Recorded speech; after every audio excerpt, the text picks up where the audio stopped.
No ar, encontro marcado. Hoje temos a satisfação de receber entre nós o líder maior do PMDB da Bahia e figura representativa do PMDB nacional em nossos estúdios, Gedel Vieira Lima. Dentro de instante vamos conversar algumas coisas.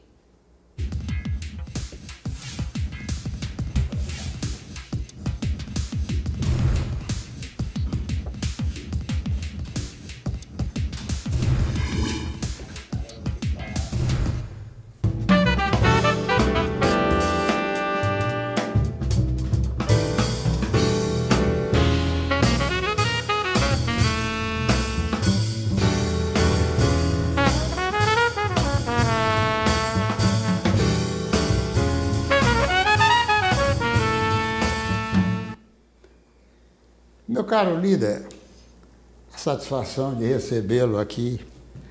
E eu estava fazendo uma reflexão dos anos anteriores, e aí veio o ano de 90, onde nós nos candidatamos a representantes da Bahia na Câmara de Deputados. Fomos felizes. E lá nós tivemos, pelo menos comigo, uma convivência sadia de 12 anos. E, como tal, eu sinto essa alegria de recebê-lo aqui para a gente trocar algumas ideias.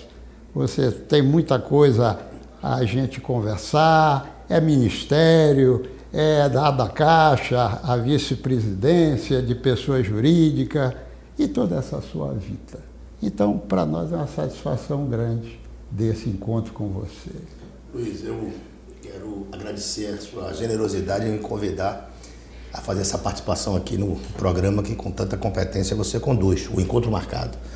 Um privilégio poder estar aqui, e você sabe o apreço e o respeito que tenho pela sua figura como homem público, grande deputado, atuante deputado, que teve uma passagem marcante na Câmara Federal, na Comissão de Ciência e Tecnologia, e hoje desenvolve aqui esse trabalho de levar boa informação aos telespectadores. Portanto, muito obrigado por essa oportunidade e estou à sua disposição para trocarmos ideias aí sobre os temas que você achar mais convenientes. Não, eu queria inicialmente lhe perguntar sobre a leitura que você fez do PMDB nessa última eleição municipal, não só de prefeitura, como também dos vereadores, porque, inegavelmente, se não me falha a memória, o PMDB ainda continua o maior partido do Brasil. Não tenha dúvida. Veja bem, vamos aqui primeiro o PMDB na Bahia. O que nós fizemos na eleição municipal foi dar sequência a uma convicção que eu tenho e que procuro passar para os nossos companheiros, influenciando nossos companheiros partidários. Um partido do tamanho do PMDB, ele não pode deixar de eleições majoritárias ter suas candidaturas próprias. Não ter candidato por ter candidato, mas a eleição é um grande momento para você desfraldar bandeiras, você participar do debate, você poder dizer à juventude, às universidades, você poder dizer às entidades da sociedade civil, você poder dizer ao povo geral o que você pensa, qual é a sua visão da cidade, qual é a sua visão do Estado, qual é a sua visão de país, né? De que maneira você, seu partido pode tentar estabelecer políticas públicas que influenciem, que melhore a sua vida, a vida das pessoas. E, dando sequência ao que fizemos em 2010, quando eu tive a generosa oportunidade de ser candidato a governador, nós apresentamos uma candidatura agora a prefeito. Não tendo tido sucesso, apoiamos um outro nome, o nome que terminou eleito, o deputado Assemineto, colocando para eles pontos que eram fundamentais no nosso programa, no que a gente acredita, que é bom para Salvador, e fazendo com que ele pudesse acolher isso. O resultado do segundo turno, todos sabem, eu acho que nós ajudamos a construir essa vitória, o PMDB teve um papel importante, importantíssimo, o próprio Assemineto diz isso toda hora. Elegemos 2 vereadores, tivemos um decréscimo em relação à bancada anterior, o que é absolutamente compreensível. Na vez passada, o PMDB disputou uma eleição com o prefeito no exercício do mandato, o que facilita, sobretudo, as eleições proporcionais. A nível nacional, eu acho que o partido, e eu tenho dito isso com a coragem que me caracteriza, com a franqueza que me caracteriza, tem perdido espaço. e tem pedido espaço pela falta de coragem de apresentar, de se colocar como uma alternativa à sociedade brasileira. Não dá mais para o Brasil ficar com essa disputa falsamente polarizada entre PT e PSDB a nível nacional. Até porque os dois, hoje, representam ideologicamente um mesmo caminho na política econômica, eu diria até que na própria política social, eles estão muito próximos nisso aí. Eu acho que o PMDB poderia, efetivamente, servir de alternativa ao país. E por não se colocar como uma expectativa de poder, terminou tendo um desempenho abaixo do que poderia. Mas cabe àqueles que nunca mudaram de partido, como eu, que sempre militou no PMDB, sempre acreditou na sigla, lutar pelo nosso fortalecimento. Fizemos isso em Salvador, estamos fazendo isso no Estado e deixando claro, pelo menos aqui na Bahia, que somos um partido que tem projeto, tem perspectiva e que vai oferecer a vocês sempre uma alternativa de poder, uma alternativa de ideias, uma alternativa de caminho, de rumo para o nosso Estado. Agora, você poderia quantificar aqui na Bahia, digamos, quantas prefeituras foram feitas? Claro. Você tem essa ideia de Tenho, sim. Fizemos 46 prefeituras, porque tinham sido 45, agora o Tribunal Superior Eleitoral confirmou a eleição do Dr. Jean em Cruz das Almas, que é uma importante cidade do recôncavo da Bahia. Fizemos 2 vereadores aqui em Salvador e elegemos, aí eu não teria esse número exato para lhe dar, mas um grande número de vereadores no interior do Estado. Saímos bem, sobretudo se você conceitualmente entender que onde nós não lançamos candidatura própria, fizemos alianças importantes. Feira de Santana, temos o vice-prefeito. Vitória da Conquista, disputamos e fomos ao segundo turno com o candidato Wesley Guzmão. Porque a eleição, Luiz e minhas amigas e amigos, vencer é importante. Mas é também muito importante você disputar e formar líderes. Às vezes você perde uma eleição, mas deixa lá preparado, pronto para o futuro, uma liderança com densidade, com capacidade de influenciar a sua comunidade com propostas muito claras que possam beneficiar as pessoas. Portanto, eu considero que com todas as dificuldades que tem um partido que se coloca na oposição na Bahia, o PMDB se saiu muito bem e projeta a força de um partido para 2014. Agora me diga uma coisa, nessa primeira experiência sua, quanta lição você recebeu desse contexto? Muitas. Primeiro que desde 1990, você vai aprendendo a mudar algumas coisas. Você sabe, você acompanhou isso. Eu cheguei em Brasília em 1990 e tive que travar um enfrentamento muito grande, muito duro com o ex-senador Antônio Carlos Magalhães. E digo isso dentro de uma perspectiva histórica, até porque o senador hoje faz parte da história, não adianta ficar relembrando fatos. E o Antônio Carlos tinha um estilo marcadamente muito duro. E nós tivemos embates fortíssimos. O que terminou gerando em algumas pessoas, eu sei, eu tenho noção disso, eu tenho consciência disso, algumas pessoas que terminaram formando a imagem a meu respeito de alguém muito, muito duro, alguém muito, às vezes dizem até prepotente, arrogante, não é nada disso. Mas enfim, imagem não é o que você pensa a seu respeito, é o que você termina as pessoas pensando. E eu aprendi muito ao longo desse tempo algumas lições que permitem me dizer que hoje eu sou um político muito mais amadurecido na área política, muito mais, com a visão muito clara de como esses enfrentamentos devem ser feitos. Ainda continuo tendo o sentimento de que devo sempre falar a verdade, me expor por inteiro, mas com muita cautela para não passar a você uma imagem que não é aquela que eu tenho certeza que eu sou. Então, continuo muito duro, muito firme na defesa dos interesses do meu estado, da Bahia. Eu acho que a Bahia tem sido pouco defendida. Você veja agora esse episódio dos royalties do petróleo. Eu digo sempre que gostaria de ter ouvido a voz do governador de maneira mais firme na defesa dos interesses da Bahia, da vida dos recursos. Mas aprendi muito tecnicamente. Eu acho que as experiências que tive a condição de incorporar mais conhecimentos, mais experiências administrativas. E hoje, sem ficar aqui fazendo falsa modéstia, eu lhe digo que eu me considero pronto para novos desafios. Tanto do ponto de vista da maturidade política, como do ponto de vista do conhecimento técnico para enfrentar novos desafios em nome do nosso Estado. Muita humildade, muita tranquilidade. A derrota de 2010 para o governo da Bahia ela é importante porque ela também A derrota ensina muito, viu, Luiz? E eu digo uma coisa com muita clareza: só está preparado para vencer quem está preparado para perder. Né? Eu perdi, mas não tive nenhum momento, vamos dizer, de tristeza exacerbada, maior, de depressão, nada disso. Entendi como uma manifestação do jogo democrático. Eu achava, como de resto, eu acho que a Bahia podia ter mais, que a Bahia está perdendo espaço para Pernambuco, que o governador não tem aproveitado, e o seu governo, apesar de ele ser pessoalmente uma pessoa muito agradável, não tem aproveitado as grandes oportunidades que o Brasil ofereceu à Bahia. Se você comparar com o que está acontecendo em Pernambuco, Ceará, em todas as áreas, isso não é discurso, isso é só você ir para os indicadores técnicos, econômicos, sociais, que você vai ver que a Bahia realmente deixou de aproveitar muitas oportunidades. Né? E eu mostrei isso com um projeto claro em 2010, mas a sociedade compreendeu que não era a nossa hora, que era a hora de dar mais uma oportunidade ao então governador, e hoje continua governador. A derrota ensina, e eu tirei daquilo ali a motivação para andar mais pela Bahia, dentro dessas lições que você está me perguntando, conversar mais com as pessoas, ouvir cada vez mais, né? Entender que cada um tem uma contribuição muito clara a dar nesse processo, procurar saber, conhecer quais são os grandes problemas que esse Estado tem lá na ponta onde as pessoas vivem, porque a gente não pode se dar o luxo, Luiz, de ficar permanentemente imaginando que conhecemos tudo e que somos capazes de cima para baixo de tomar as decisões que a sociedade quer. E essa noção tem me dado muita convicção de que somos capazes, o PMDB é capaz de chegar em 2014 com musculatura e força para liderar um grande processo de mudança na forma de ver o desenvolvimento da Bahia.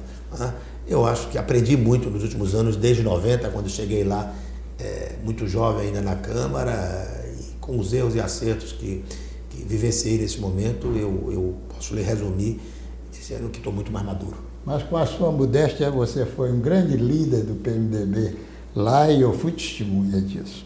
Eu queria só complementar nessa sua colocação duas coisas. A primeira é que, se não me falha a memória, o petróleo nasceu aqui na Bahia. Então nós poderíamos aproveitar um pouco mais nessa história dessa distribuição dos royalties. Essa, Luiz, foi uma luta política, né? Uma decisão do Congresso. Você tem uma federação totalmente comprometida, estados e municípios que vivem com a cuia na mão. Né? A política de tributos que foi necessária ser implantada pelo governo federal, pela segunda vez, já foi feita no governo Lula, a presidente Dilma repete, de estimular o consumo através de redução de IPI. Ela traz um efeito claro nas receitas de estados e municípios, porque o IPI é o principal formador dos fundos de participação, tanto do município como do estado, o que termina inibindo ainda mais investimentos próprios do estado e dos municípios nas suas comunidades. E eu acho, é um pensamento meu, eu creio que o governador sempre tem que liderar, erguer a bandeira na defesa das grandes causas do Estado. Ainda que não seja eventualmente vitorioso nessa defesa, mas gera crédito para que o Estado possa depois ir buscar. E você veja que é do estilo do governador, quando entra alguma coisa que signifique possibilidade de confronto com o PT ou de algum tipo de divergência saudável, salutar e respeitosa com o presidente da República, por ser do seu partido, para ele se colocar amigo, seja no passado o presidente Lula e hoje a presidente Dilma, o governador recua e os interesses da Bahia vão sendo deixados de lado. Isso é uma constatação, isso não tome isso como uma crítica, isso é uma constatação do que a gente vê. E o petróleo, como você disse, nasceu aqui, a Bahia é produtora, e eu acho que seria justíssimo essa tese de que o petróleo, que é nosso, não é do Rio, não é do Espírito Santo, o petróleo é nosso, foi esse o conceito lá atrás. Você viveu, você, meu pai, viveram da luta do petróleo é nosso, a luta nacionalista, como uma forma de desenvolver o país. Eu acho que o compartilhamento dessa riqueza, sobretudo com estados do Nordeste muito pobres, que enfrentam dificuldades de desenvolvimento muito mais volumosas do que Rio, São Paulo e a própria Minas Gerais e o Espírito Santo, seria uma questão de justiça social. Acho que a decisão da presidente, ao vetar de dar prioridade à educação, é uma sábia decisão. A educação realmente precisa ser algo a ser resolvido nesse país, encaminhada a uma solução para que nas futuras gerações nós tenhamos gente preparada para os grandes desafios. mas eu senti falta da defesa mais intransigente da Bahia. Hoje minha voz é menor do que já foi no passado, mas naquilo que eu pude, eu cobrei e fiz questão de dizer que a nossa posição no Congresso Nacional, por exemplo, e assim votou o deputado Lúcio, assim votou o deputado Arthur, assim votou grande parte do PMDB, foi pela defesa do compartilhamento maior dos royalties do petróleo. E no outro ponto que eu me recordei, quando você falou dessa pouco de divergência com o nosso senador Antônio Carlos, mas você era um grande amigo de Luiz Eduardo. Sempre, sempre. Não, eu nunca misturei as coisas. Até, digamos assim, a compartilhar em eleição. Não tenha dúvida. Não tenha dúvida. Luiz era uma figura da minha geração e que tinha uma outra visão. Eu acho que talvez, veja bem, Luiz, o grande problema de Antônio Carlos, que foi um administrador competente, é que ele tinha um temperamento que terminava fazendo do embate político um embate pessoal.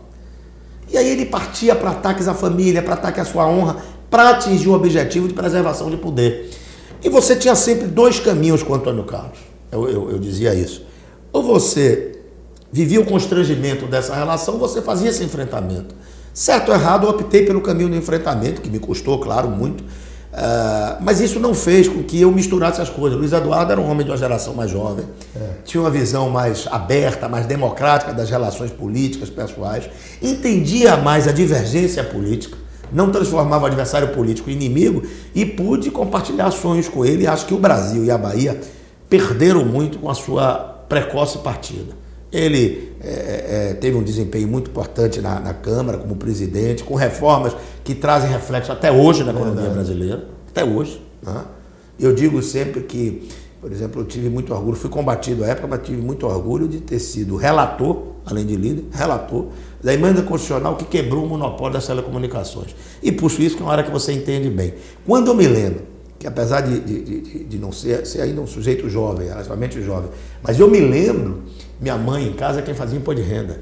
Eu me lembro que ela ficava botando aparelho telefônico na lista de imposto de renda. Linha telefônica ia para imposto de renda. É verdade. Né? E hoje, quando você chega pelo interior da Bahia, onde para você falar, alguns vão se lembrar disso que eu estou dizendo, sobretudo os mais antigos, você tinha que ir para posto da antiga Telebahia para pedir a telefonista uma ligação para você falar para cá. Você fazia uma viagem para você dar uma notícia a sua mulher, a seus filhos, você chegou bem?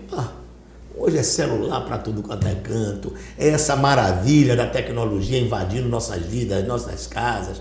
Eu acho que, modestamente, eu tive uma participação nisso, na medida que enfrentei corporações, enfrentei resistências e apresentamos um relatório a favor da quebra do monopólio das telecomunicações, cujo resultado está aí na vida cotidiana de cada um de nós. Portanto, foi uma experiência muito grande. E o parlamento tem isso, viu? Criticam muito o parlamento, mas o parlamento abre muito nossas cabeças, né, Luiz? Para relações humanas e para conhecimento do que pensa esse Brasilzão. Você citou uma coisa que eu vivi, porque você estava lá. Eu sou radioamador há 59 anos. Por aí você tinha. Então você imagina que nós é que fazíamos as comunicações do Brasil. Isso. Esse é o primeiro ponto.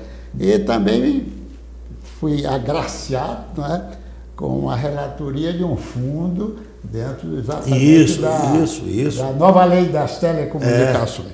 Então, isso realmente foi uma coisa fantástica que ocorreu. Agora, eu tenho lido, eu leio muito a Folha de São Paulo, e me recordo bem que lá na Câmara se dizia sempre que acordo é para ser cumprido.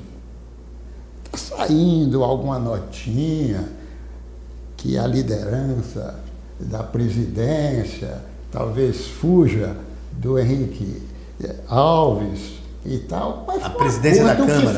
Porque foi um acordo que foi feito que no segundo biênio a presidência da Câmara seria do PMDB. Né? Olha, você diz uma coisa que é absolutamente verdadeira, quer dizer, o que acordo não deveria se permitir sequer boato que possa ser descumprido. Acordo. Você não precisa fechá-lo, mas fechado há de se cumprir, né? Quer dizer, pelo menos foi a escola onde eu aprendi, onde a tradição que eu aprendi a respeitar. Mas eu não creio, não. Eu acho que no frigir dos ovos, até pela força do PMDB, vai ser cumprido. O partido deve ficar com as duas casas, Câmara e Senado, né? Tem peso, tem a maior bancada no Senado da República, tem a segunda maior bancada na Câmara, saiu de novo com o maior número de prefeitos, apesar de uma certa diminuição por aquelas razões que disse no início do programa, mas ainda é um partido muito forte, um partido moderado, um partido que serve bem aí para esse equilíbrio num país que ainda tem uma democracia recente, que precisa ter gente que possa se colocar como contra os radicalismos maiores, capaz de dialogar para buscar os avanços que nós precisamos. Eu não creio que haja problema, não. Acho que o entendimento vai ser cumprido e o PMDB fica com as duas casas. Agora, por uma curiosidade minha, dentro do seu feitio, você foi ministro da Integração. Hoje você é presidente de assuntos jurídicos da Caixa. Eu acho que, pela sua atividade, a sua agressividade no sentido de realizações, como é que você tem se comportado? Primeiro a gente tem que partir de um pressuposto, quer dizer, aí é um pouco de Nelson Rodrigues, a vida como ela é. Né? Eu tive a oportunidade de ser ministro da Integração e acho que fiz um belo trabalho, né? A nível de Brasil, sobre o de Bahia, que gerou, inclusive, no caso da Bahia, críticas exacerbadas de um Sul que quer tudo, alegando que eu tinha privilegiado o nosso Estado em relação à distribuição de verbas, que não é bem verdade. A Bahia, claro, teve um tratamento absolutamente aberto da parte do ministro, que era baiano, tem compromisso com esse Estado e conhece a realidade de um Estado que tem mais de 1/3 do seu território no semiárido baiano. Mais da metade do território da Bahia, mais de 2/3, é no território baiano. Terço não, me perdoe, mais da metade. O que por si só faz com que quem quer que seja o ministro da Integração Nacional, que tem na pasta uma clara vocação para combater desigualdades, para buscar desenvolvimento das regiões menos desenvolvidas, que trata da questão da seca no país, volte seus olhos para esses estados que mais precisam. Né? Mas ainda assim fui alvo de muitas críticas, mas sei que tanto a nível, sobretudo a nível de Bahia, mas Brasil como todo, realizamos uma boa gestão no Ministério, a ponto, você veja uma obra que era tido como um tabu, que era a Transposição São Francisco, eu vejo hoje críticas aí na televisão que anda parada, anda perdendo o fôlego. Luiz, quando nós deixamos o Ministério, nós tínhamos 9 mil, meus amigos, 9 mil trabalhadores no canteiro. Nós tínhamos obras até a noite, já tínhamos contratado todas as estações de bombeamento, concluído barragens, canais andando de vento em popa, a obra sendo reconhecida no Brasil e no mundo como algo gigantesco que deveria ser, inclusive, imitado para resolver problemas. Eu tive, por exemplo, para que isso não fique as pessoas pensando que eu exagero, eu tive em Israel, uma visita oficial das águas, e o presidente Shimon Peres, numa palestra que fiz lá, teve a oportunidade de solicitar dados da obra, porque eles estavam já naquele momento querendo fazer uma obra semelhante de transposição para dar vida ao Mar Morto, que finalmente está morrendo, né? Por conta de maltrato, de evaporação e tudo mais. Então, e hoje eu vejo, depois da nossa saída, essa dificuldade que está para trocar a obra, o que mostra que nós tivemos condição de fazer realmente as coisas acontecerem. Aí você me pergunta, e a Caixa? Um outro modelo.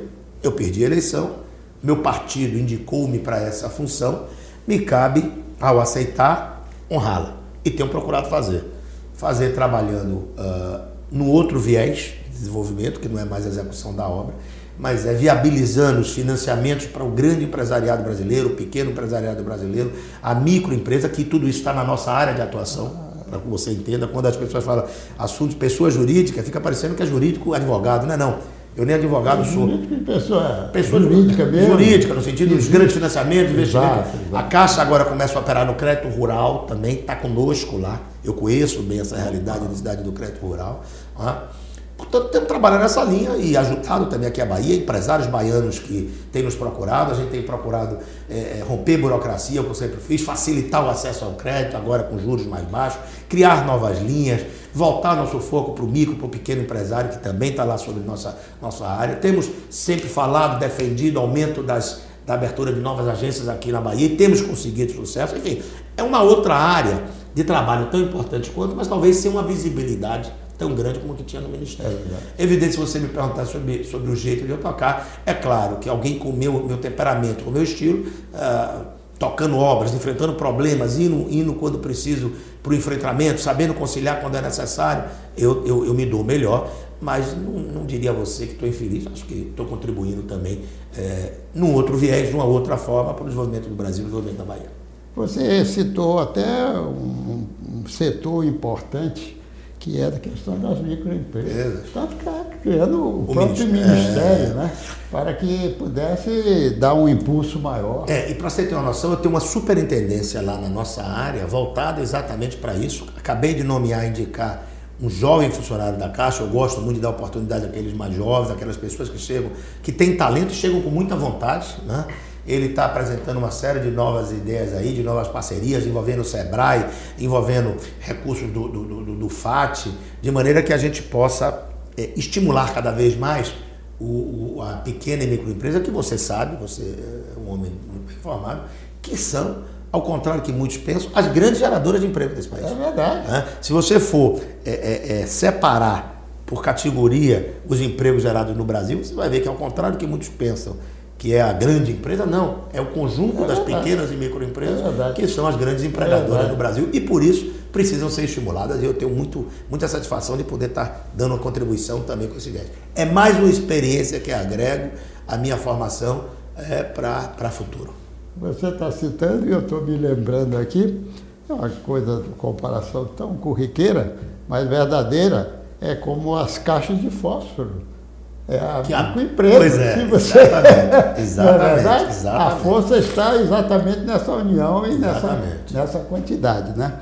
E qual é a sua visão que você tem mais aí dessa parte de ajuda?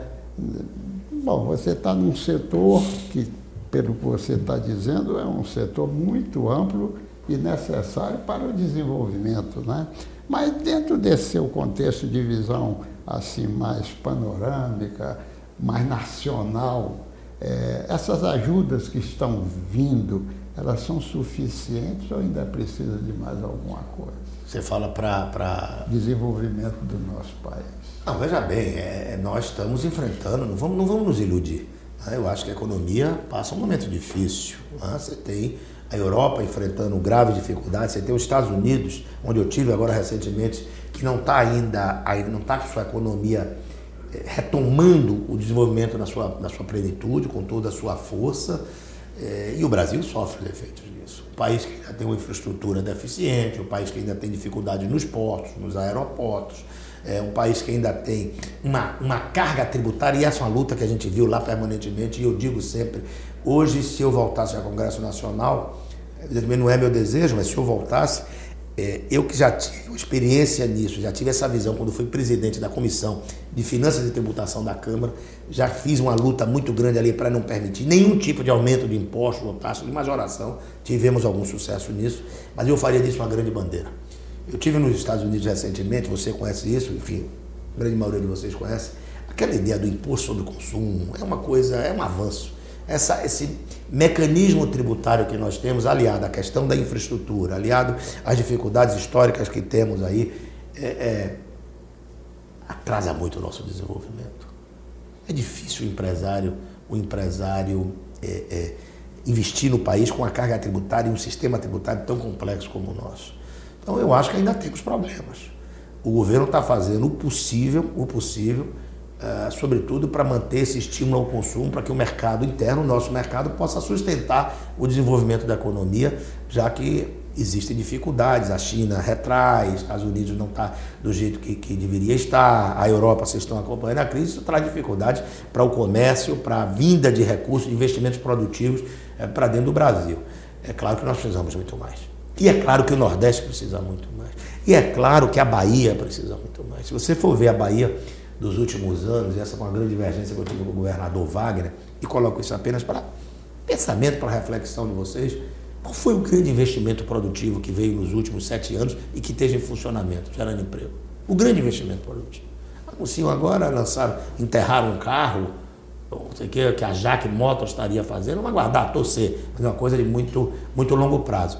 Na infraestrutura também não teve grandes obras, portanto, eu acho que precisa mais e acho, sobretudo, sei que o tempo já está se esgotando, acho, sobretudo, que vozes como a sua outros homens públicos da Bahia precisam cada vez mais defender nosso Estado, entender que parcerias são importantes, que entendimentos são importantes, mas que, sobretudo, nós temos que erguer sempre nossa voz na reivindicação, no entendimento de que a Bahia precisa efetivamente ter investimentos maciços em áreas prioritárias para que esse Estado possa se desenvolver e encontrar-se com o seu destino e sua vocação, que é se tornar um dos 3 primeiros estados em desenvolvimento desse país. Eu não tenho dúvida disso. A gente está vendo, por exemplo, que nessa parte financeira está também se resguardando para que crises desse porte venham chegar para nós, não é verdade? A Selic foi diminuindo, mas parece que agora estabilizou porque foi uma precaução que deveria ser adotada nesse contexto, né? Então você tem realmente, porque às vezes a pessoa fala assim, como você disse tão bem, presidente de uma vice-presidência da área jurídica, de pessoa jurídica da Caixa, mas não compreende quantas ramificações que são abordadas, como agora você expôs, e o que são tão importantes para o nosso desenvolvimento aqui a área internacional está vinculada a gente. Eu lhe dizia aqui antes do encontro que tive um encontro com banqueiros japoneses tratando também disso, de expansão de Caixa. Fizemos agora uma grande captação internacional. A Caixa captou mais de $1,5 bilhão, a melhor desempenho de bancos nacionais nessa captação de recursos. Enfim, é uma área abrangente onde, sem, evidentemente, a visibilidade que tínhamos como ministro e como deputado, mas com absoluta vontade de trabalhar, com muita humildade, nós temos procurado dar nossa contribuição ao desenvolvimento do banco, né, que tem uma vinculação muito grande com o Brasil, como banco social, como banco público, dar uma contribuição. Os programas do governo federal, da presidente Dilma, e, evidentemente, dar sempre aqui ter sempre nosso olhar voltado para a nossa Bahia. Olha, eu acho que nós abordamos alguns pontos e eu acho que dentro do meu contexto nós fomos mais ou menos precisos, elucidativos, né? E eu queria dizer a você o seguinte: se você teria alguma coisa mais que quisesse complementar a todo esse nosso bate-papo, não é? Ou dizer alguma outra palavra que no momento não foi ainda dito, o espaço está à sua mão. Não, eu quero lhe agradecer esse espaço e deixar a todos os amigos e as amigas uma mensagem de esperança, de fé no futuro. A gente falou aqui de dificuldades, Bahia, eu sou muito crítico em relação ao que tem ocorrido na Bahia de hoje, mas eu continuo acreditando no potencial desse Estado, viu, Luiz? Eu acho que nós temos uma gente trabalhadora, uma gente ordeira, um potencial imenso de desenvolvimento que haverá de ser explorado. Muito já foi feito no passado, com todas as críticas que faço, cada um dá sua contribuição, o atual governo tem dado sua contribuição, mas eu olho para frente e tenho certeza que nós podemos avançar muito mais. Essa mensagem de esperança, de fé no futuro, que eu queria deixar para vocês e renovar o compromisso de continuar sempre com meus defeitos e eventuais qualidades, trabalhando muito pela Bahia. E quero aproveitar, se você me permitir, já estamos aí em dezembro, se não tivermos a oportunidade de falar uma outra vez, desejar a todos vocês aí um grande Natal de paz, tranquilidade para as famílias e um ano novo onde as esperanças possam ser renovadas. Muito obrigado pela oportunidade. Satisfação grande. Pela Foi um generosa prazer oportunidade. imenso, hein? E um grande abraço, um ótimo Natal para todos.